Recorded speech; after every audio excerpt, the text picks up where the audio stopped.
Alam mo dito sa Pilipinas, kakaiba talaga ang ating klima. Na, ibig sabihin na, maraming mga nagtatanong, bakit nga ba tag-init na?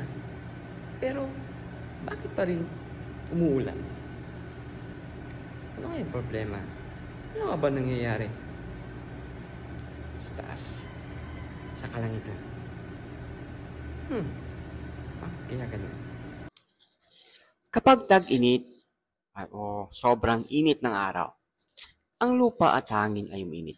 Dahil dito, umaakyat ang mainit at malansang hangin habang paakyat ito'y lumalamig.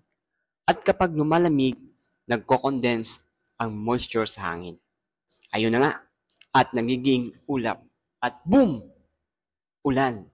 Ito'y magdadala o posible magdala ng mga pag-ulan. Ito yung tinatawag na convectional rain. Madalas to sa hapon o sa gabi. Kahit maaraw, buong umaga, pagdating sa hapon, ay minsan bumubuhos ang malalakas na mga pag-ulan. Kalawa, may moisture pa rin.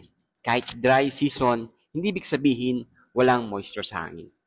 Ang Pilipinas ay isang archipelago, kaya surrounded tayo ng dagat. Ibig sabihin, may moisture pa rin nag-i-evaporate at umiikot sa atmosphere. Kaya kung mainit na lupa plus moist na hangin equals posibleng pag-ulan.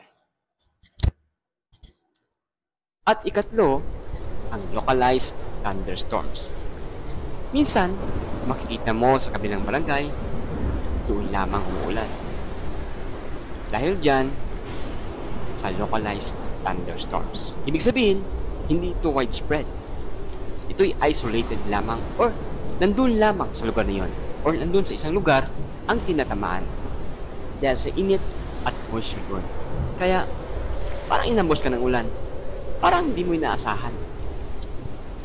Parang dumaan ka lang doon sa barangay na yun at biglang, boom! Umuulan na. Pang-apat, kung merong weather disturbances o hangin habagat or any other na posible makapadala ng ulan.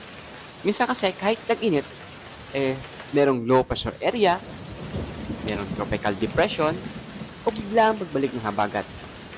Pag nangyari ito, pwedeng may ulan na mangyayari o sa ilang bahagi ng ating bansa, kahit hindi pa tag-ulan.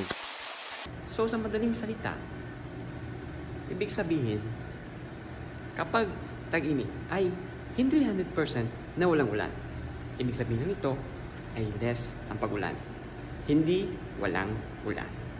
So, next time, hindi ka na magugulat kapag biglang bumuhos ng ulan, especially sa hapon. So, salamat sa panonood.